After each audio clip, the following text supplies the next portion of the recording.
O milagre que libertou Bruna, quando a fé venceu o desespero. Bruna sempre foi uma mulher forte. Aos 32 anos, ela trabalhava como gerente em uma empresa de logística em São Paulo. Tinha um apartamento próprio e uma filha linda, a Sofia, de 6 anos. Mas por trás do sorriso e da aparente estabilidade, havia uma batalha silenciosa que a consumia há anos, a ortorexia. Tudo começou depois que sua mãe faleceu de câncer, quando Bruna tinha 25 anos. O medo de perder o controle sobre a própria saúde a levou a uma obsessão por alimentação perfeita. Ela cortou glúten, lácteos, açúcar, carne e qualquer coisa que não fosse orgânica ou pura. Passou a passar horas pesquisando ingredientes, pesando alimentos e se culpando se comesse algo que não estivesse na sua lista de permitidos. Com o tempo, a ortorexia roubou sua paz. Bruna emagreceu demais, seu cabelo começou a cair, e o pior, ela não tinha mais forças nem para brincar com a Sofia. Mamãe, por que você não come mais o bolo que eu faço na escola? Perguntava a menina com os olhos cheios de lágrimas. É porque eu preciso me cuidar, minha filha. Um dia você vai entender. Respondia Bruna, enquanto o coração se partia. As crises de ansiedade pioraram. Ela chegava a passar mal só de pensar em comer fora de casa. Os médicos receitaram antidepressivos, mas nada adiantava. O desespero foi crescendo até que em uma noite, depois de mais uma crise de choro no banheiro, Bruna olhou no espelho e não reconheceu a mulher refletida ali. Eu estou perdendo tudo, pensou. Até a minha filha. Foi então que sua vizinha, Dona Maria, uma senhora que frequentava a Igreja Universal do Reino de Deus, bateu à sua porta com um convite. Bruna, minha filha, eu vejo você sofrendo. Na minha igreja, Deus cura o que a medicina não pode. Venha comigo domingo. Não custa nada tentar. Bruna hesitou. Ela não era religiosa, mas algo dentro dela clamava por uma saída. No domingo seguinte, com as mãos trêmulas, ela entrou na igreja. O que viu ali a deixou sem palavras. Pessoas orando com fé, louvando a Deus com emoção, testemunhos de milagres no altar.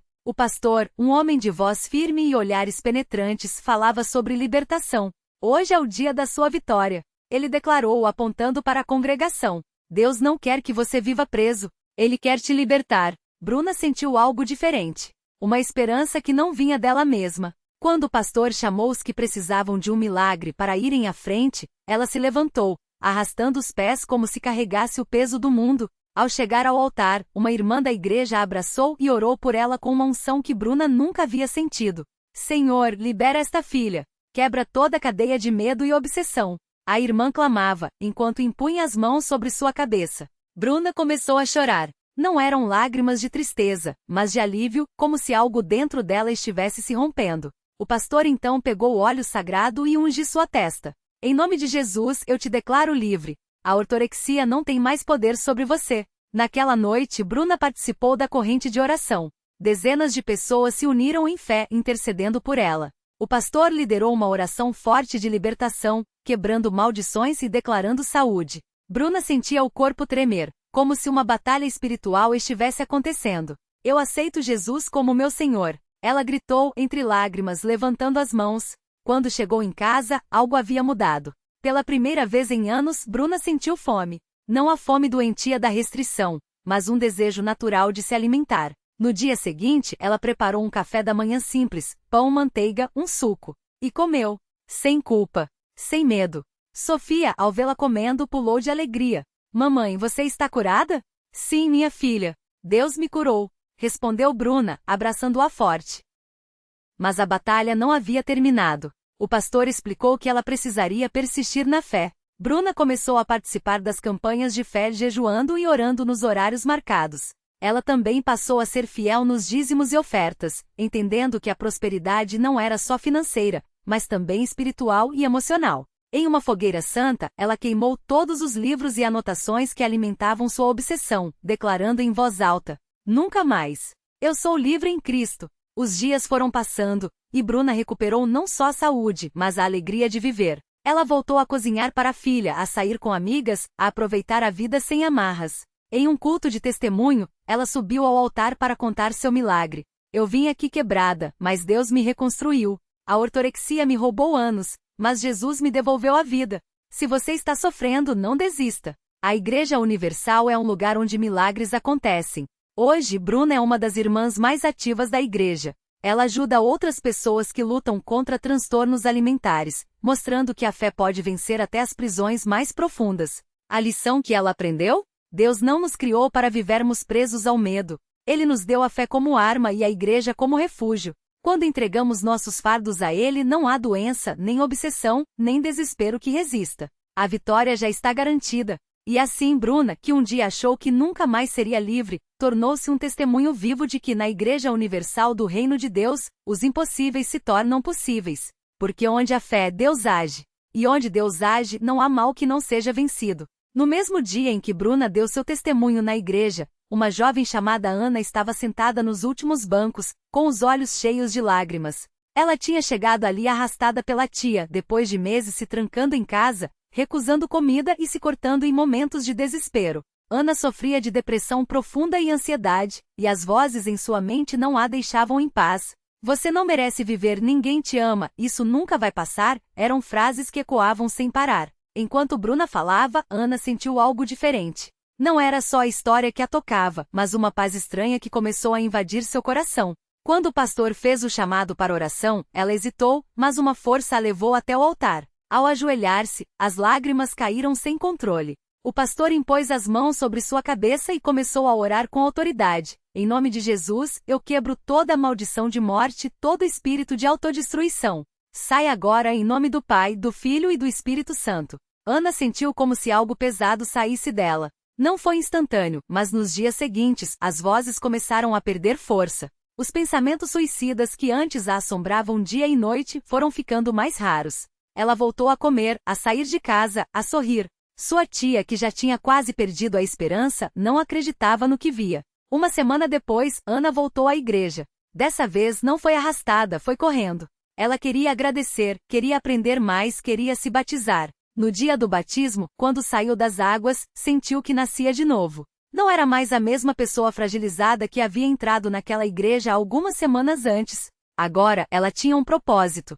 Hoje, Ana e Bruna trabalham juntas no grupo de apoio da igreja para jovens com transtornos emocionais. Elas oram, compartilham suas histórias e mostram que não importa quão escuro seja o túnel, há sempre uma luz no fim, e essa luz se chama Jesus. Eu pensava que minha vida tinha acabado, conta Ana com os olhos brilhando. Mas Deus mostrou que Ele não desiste da gente. Mesmo quando a gente desiste de si mesmo, Ele está lá, estendendo a mão. E muitas vezes essa mão vem através de alguém na igreja que já passou pelo mesmo que a gente e pode nos entender. O pastor sempre diz que a Igreja Universal não é só um lugar de milagres, mas um lugar de transformação. E as histórias de Bruna e Ana provam isso. Duas mulheres que o mundo tinha condenado, que a medicina tinha dado como casos perdidos, hoje estão de pé, firmes na fé, ajudando outros a se levantarem também. Porque quando a gente entrega o impossível nas mãos de Deus, Ele faz o que nenhum homem pode fazer. E isso, meus amigos, não é religião, é realidade. É a mão de Deus mudando destinos, todos os dias bem aqui, dentro dessa igreja. Se você está lendo isso e acha que não há mais esperança, venha. Deus está te esperando. E o seu milagre pode estar mais perto do que você imagina. No mesmo dia em que Bruna e Ana davam seus testemunhos, um homem chamado Carlos entrou pela primeira vez na igreja. Ele não era daqueles que chegam cheios de fé, não. Carlos vinha arrastando os pés, com o peso de um diagnóstico que os médicos tinham lhe dado 3 meses antes. Câncer em estágio avançado. Pouco tempo de vida. Ele já tinha feito quimioterapia, radioterapia, tudo o que a medicina podia oferecer. Mas as dores só aumentavam, e o desânimo também. Sua família, que antes era unida, agora vivia em silêncio, como se cada palavra pudesse ser a última. Até que um dia sua irmã, que frequentava a Universal, olhou nos seus olhos e disse: "Vem comigo. Só uma vez. Se não mudar nada, pelo menos você tentou." Carlos veio. Sentou-se no fundo, de braços cruzados, como se quisesse se proteger de qualquer esperança. Mas quando o pastor começou a falar sobre a fé que move montanhas, algo dentro dele se mexeu. Não foi logo, não foi fácil. Mas naquela noite, pela primeira vez em meses, ele chorou. Não de dor, não de medo, mas porque, no fundo, ainda havia uma centelha de fé que ele não tinha deixado apagar. Na semana seguinte, ele voltou. E depois mais uma vez. Cada culto era uma batalha, porque as dores ainda estavam lá, mas agora ele tinha algo novo. Pessoas que oravam por ele, que colocavam as mãos em sua cabeça e falavam com uma convicção que ele nunca tinha visto antes: "Você vai sarar. Deus já está agindo." Até que, em um domingo de manhã, algo aconteceu. Carlos estava no culto, ouvindo o testemunho de um homem que tinha sido curado de um tumor, quando sentiu uma onda de calor percorrer seu corpo. Não era febre, não era imaginação. Era como se uma mão invisível estivesse passando por dentro dele, tirando tudo que não prestava. Ele caiu de joelhos e começou a chorar de novo, mas dessa vez era diferente. Dessa vez era gratidão. Quando foi ao médico na semana seguinte, os exames mostravam uma redução significativa do tumor. Os médicos ficaram boquiabertos. Isso não tem explicação científica, disseram. Mas Carlos sorriu e respondeu: não precisa. Eu sei quem fez. Hoje Carlos não só está curado, como traz sua família toda para a igreja. Sua esposa, que havia se afastado de Deus, voltou a orar. Seu filho, que vivia rebelde, hoje serve no trabalho de jovens. E ele mesmo? Agora é um dos que ficam na porta da igreja, convidando quem passa. Se você acha que não tem mais jeito, vem aqui. Deus faz o que o homem não pode. Porque a Universal não é só um lugar onde a gente ouve sobre milagres. É um lugar onde a gente vive eles. Onde o impossível se torna possível, onde o desespero vira esperança, e onde Deus mostra, mais uma vez, que Ele nunca desiste da gente. Se você está lendo isso hoje e sente que sua vida é um caso perdido, lembre-se, Deus não olha para o que você foi. Ele olha para o que você pode ser. E o seu milagre? Pode estar só esperando você dar o primeiro passo. Naquela mesma igreja, alguns bancos à frente, sentava-se Dona Maria, uma senhora de mãos calejadas e olhar cansado. Há anos ela carregava um peso que nem as lágrimas conseguiam aliviar. Seu neto, Lucas, de apenas 9 anos, havia nascido com uma doença rara que os médicos disseram não ter cura. Ele nunca vai andar, nunca vai falar direito, repetiam os especialistas, enquanto ela, em silêncio, apertava o terço entre os dedos, pedindo a Deus uma resposta que não vinha. Até que um dia, depois de mais uma consulta desanimadora, uma irmã da igreja a abordou no corredor do hospital. Dona Maria, a gente já orou tanto por você, mas hoje Deus me mandou te dizer, não é não. Leva o Lucas na próxima reunião de oração. O Senhor tem uma palavra para ele. Ela quase não acreditou, mas algo dentro dela pulsou com uma esperança que já não sentia há muito tempo. Naquela noite, a igreja estava lotada como sempre. O pastor falou sobre a fé que move montanhas, e Dona Maria segurou Lucas no colo, sentindo o coração bater forte. Quando o homem de Deus chamou os que precisavam de um milagre para virem à frente, ela hesitou. E se nada acontecer? Pensou. Mas então lembrou das palavras da irmã: Deus não desiste da gente. Com lágrimas nos olhos, levantou-se e foi, passo a passo, até o altar. O pastor impôs as mãos sobre a cabeça do menino e começou a orar com uma autoridade que fez o ar tremer. Em nome de Jesus, eu determino que essa doença saia agora. Os ossos que não se formaram, se formem. Os músculos que não responderam, respondam. Lucas, em nome de Jesus, levanta e anda. Foi então que algo sobrenatural aconteceu. Primeiro, um tremor leve percorreu o corpo do menino. Depois, seus pezinhos, antes moles e sem força, mexeram-se como se estivessem despertando de um longo sono. Dona Maria segurou a respiração. De repente, Lucas empurrou seus braços, como se quisesse descer. Ela o colocou no chão, com medo de que ele caísse, mas o menino, aos tropeços, deu um passo. Depois outro. E outro. A igreja explodiu em gritos de glória a Deus.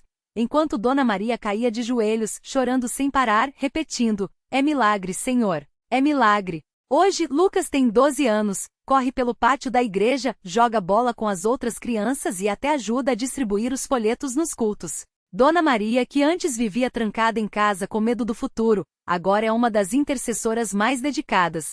Se Deus fez isso pelo meu neto, Ele pode fazer por qualquer um, diz ela com os olhos brilhando. Basta acreditar e não desistir. E é assim que a obra de Deus continua, um milagre depois do outro, provando que onde a medicina diz não, Ele diz sim. Onde o mundo vê limite, Ele vê possibilidade. Onde o coração humano desanima, Ele renova a fé. Se você está lendo isso hoje e pensa que seu problema é grande demais, que sua dor é profunda demais, que sua situação não tem saída, saiba uma coisa: o Deus que sarou Lucas, que libertou o homem das drogas, que restaurou famílias, é o mesmo Deus que está olhando para você agora. Ele não mudou. Seu poder não diminuiu. E seu amor por você é maior do que qualquer storm que você esteja enfrentando. O milagre que você precisa pode estar a apenas uma oração de distância, a apenas um passo de fé, a apenas uma decisão de não desistir. Porque na casa da bênção, Deus não só ouve os clamores, Ele responde. E quando Ele age, nada fica igual. Era uma tarde de sábado na Congregação Cristã no Brasil, e o salão estava cheio de irmãos que, como sempre, buscavam a presença de Deus com fé e humildade. Entre eles estava a irmã Maria, uma mulher de cerca de 50 anos, que há mais de uma década lutava contra uma doença degenerativa nos ossos. Os médicos haviam dito que seu caso era irreversível, que as dores só aumentariam e que, com o tempo, ela perderia até a capacidade de caminhar. Mas Maria não aceitou aquela sentença como definitiva. Ela sabia que onde a ciência para, a fé continua. Naquele dia, enquanto os hinos de louvor ecoavam pelo salão, Maria sentiu uma dor aguda nas costas, tão forte que quase a fez desistir de ficar em pé. Mas ela se apegou à palavra que o irmão que presidia havia compartilhado minutos antes: Deus não desampara os seus. Ele conhece cada lágrima, cada gemido e no seu tempo ele age. Com lágrimas nos olhos, ela levantou as mãos, mesmo com a dor, e sussurrou: Senhor, eu creio. Ajuda a minha incredulidade. Foi então que algo extraordinário aconteceu. Enquanto o irmão impunha as mãos sobre os enfermos na parte final do culto, Maria sentiu um calor intenso percorrer seu corpo, como se uma corrente elétrica suave estivesse restaurando cada parte doente. As dores que antes a torturavam começaram a diminuir, como se fossem dissolvidas por uma mão invisível. Ela tentou mover os dedos dos pés que há meses estavam rígidos, e para sua surpresa conseguiu. Depois, com cautela, apoiou o peso do corpo nas pernas e se levantou. Sem moletas, sem dor. Os irmãos ao seu redor perceberam o que estava acontecendo e, emocionados, começaram a glorificar a Deus. Alguns choravam, outros erguiam as mãos em ação de graças. Maria, agora de pé, caminhou até o centro do salão, onde o irmão que presidia a reunião a recebeu com um abraço apertado. Glória a Deus! Ele exclamou, enquanto o coro dos irmãos se unia em um só clamor: Aleluia! O Senhor é poderoso! Mas o milagre de Maria não terminou ali. Nos dias seguintes, exames médicos confirmaram o que seu coração já sabia. Os ossos, antes frágeis e deformados, estavam sendo restaurados. Os médicos, surpresos, disseram que era um caso inexplicável pela ciência. Mas Maria sorria porque ela sabia a verdade: não era inexplicável. Era Deus. E assim, mais uma vez, a Congregação Cristã no Brasil testificava que o Deus que operou milagres nos tempos bíblicos é o mesmo Deus que age hoje. Não por mérito humano, não por merecimento, mas pela sua misericórdia e pelo poder do nome de Jesus. Se você está lendo esta história e pensa que seu caso é sem esperança, lembre-se de Maria. Lembre-se de que Deus não se impressiona com diagnósticos, não se limita por relatórios médicos e não se esquece de quem clama por Ele. Na casa da bênção, os impossíveis se tornam possíveis porque ali a fé encontra a fidelidade de Deus. E o melhor de tudo, esse Deus não faz acepção de pessoas. O mesmo poder que sarou Maria está disponível para você. Basta crer, basta persistir, basta entregar nas mãos dele, porque quando Deus age, a história muda. E a sua pode ser a próxima. Maria não foi a única a experimentar esse toque divino na Congregação Cristã no Brasil. Enquanto seu testemunho se espalhava como um raio de esperança entre os irmãos, em outra cidade, um jovem chamado Lucas enfrentava uma batalha que parecia não ter saída. Lucas tinha apenas 23 anos quando os médicos fecharam o diagnóstico: uma doença degenerativa rara, que aos poucos tiraria seus movimentos, sua fala e, por fim, sua vida. Os especialistas deram-lhe no máximo 5 anos. Sua família, desesperada, procurou todos os tratamentos possíveis, mas cada exame só confirmava o pior. Até que um dia sua mãe, irmã fiel da CCB, o levou a um culto de oração. Não foi fácil. Lucas, antes cheio de sonhos, agora mal conseguia segurar um copo. Sua fé, abalada pelas notícias ruins, quase não tinha forças para acreditar. Mas ali, entre os cânticos e as orações dos irmãos, algo começou a mudar. O pastor, ao impor as mãos sobre ele, não falou palavras bonitas ou promessas vazias. Apenas disse com voz firme: Deus é maior que qualquer doença. Se ele disse que pelas suas pesaduras fomos sarados, então é verdade. Creia, meu irmão. Lucas não sentiu nada no primeiro momento, nem no segundo. Mas sua mãe, com lágrimas nos olhos, não desistiu. Todas as noites, ela orava por ele, ungindo-o com óleo e declarando as promessas de Deus. Os irmãos da igreja o visitavam, cantavam hinos de fé e liam a Bíblia ao seu lado. E aos poucos, algo inesperado começou a acontecer. Primeiro foi um formigamento nos dedos, como se a vida voltasse a correr pelas veias. Depois, uma força estranha nas pernas, como se alguém invisível o ajudasse a se levantar. Os médicos incrédulos pediram novos exames. Os resultados? Inacreditáveis. A doença não só havia parado de progredir como começava a regressar. Em poucos meses, Lucas já conseguia caminhar sem ajuda. Em um ano, os sinais da enfermidade tinham desaparecido por completo. Hoje, Lucas não só está curado como serve a Deus na mesma igreja que o acolheu em seu momento mais escuro. Ele testemunha com lágrimas nos olhos: eu era um homem sem esperança, mas Deus me deu não só a saúde, como um propósito. Se Ele fez isso por mim, pode fazer por qualquer um. Basta confiar. E assim como Maria e Lucas, centenas de vidas têm sido transformadas nos cultos da congregação cristã no Brasil. Não por acaso, não por sorte, mas pelo poder de um Deus que não mudou, que ainda hoje ouve o clamor dos seus filhos e age com misericórdia. Talvez você esteja lendo esta história e pense: mas o meu caso é diferente. Minha dor é maior, meu problema não tem solução. Porém, se há uma coisa que esses testemunhos nos ensinam é que para Deus, não existe sem saída. O que os homens chamam de impossível, Ele chama de oportunidade para mostrar o seu poder. Na CCB, não se prega um evangelho de palavras, mas de poder. Não se oferece religião, mas um encontro real com aquele que pode mudar qualquer história. E o convite está aberto: venha, creia, persista. Porque o Deus que sarou Maria, que libertou Lucas, está esperando por você. E quando Ele age, nada fica igual. O milagre que veio no silêncio. Maria ajoelhou-se pela última vez naquele altar, as mãos trêmulas segurando o lenço ensopado de lágrimas. Os médicos haviam sido claros: não há mais o que fazer. Mas ali, entre os irmãos que oravam em silêncio, ela ouviu uma voz suave no coração: filha, levanta-te. Tua fé te salvou. Não houve trovões nem luzes ofuscantes, apenas uma paz que invadiu sua alma como um rio. Quando se levantou, a dor que a consumia por anos havia desaparecido. Os exames seguintes confirmariam: o tumor sumira completamente. Lucas, por sua vez, chegou à igreja arrastando correntes invisíveis, vícios, dívidas, uma família destruída.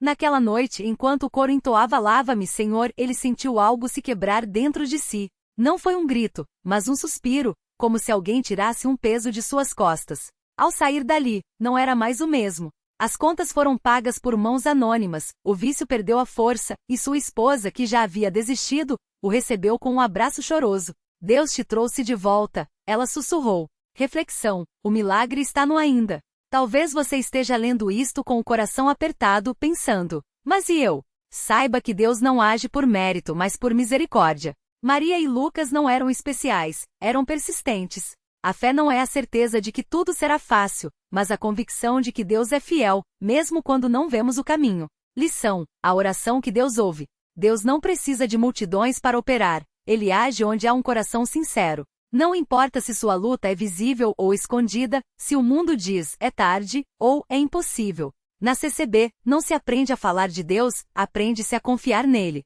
E quando você menos esperar, Ele virá. Talvez não como você imaginou, mas exatamente como você precisa. O convite está aberto. Hoje alguém está lendo estas palavras e sentindo um chamado. Não é coincidência. Deus está dizendo: venha. Não com suas forças, mas com suas fraquezas. Não com respostas, mas com sua dor. Porque o Deus que secou lágrimas em altares simples, que restaurou lares quebrados, esse mesmo Deus está olhando para você agora. E quando Ele toca uma vida, nada, absolutamente nada, fica igual. Crê somente. Marcos 5:36.